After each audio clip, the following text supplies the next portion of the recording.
রাদিয়াল্লাহু আনহু, ঘ হুবাব ইবনে মুনজির রাদিয়াল্লাহু আনহু। তাবুক যুদ্ধের যে প্রধান পতাকা কোন সাহাবীর হাতে ছিল?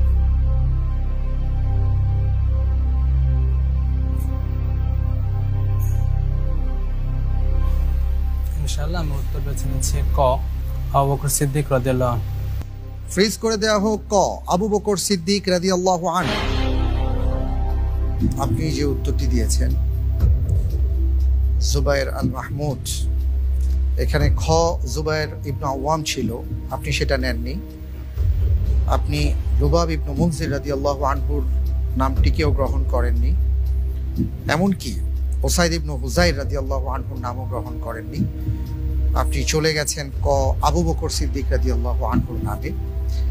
আমি দেখতে পাচ্ছি যে আপনার উত্তরটি সঠিক হয়েছে।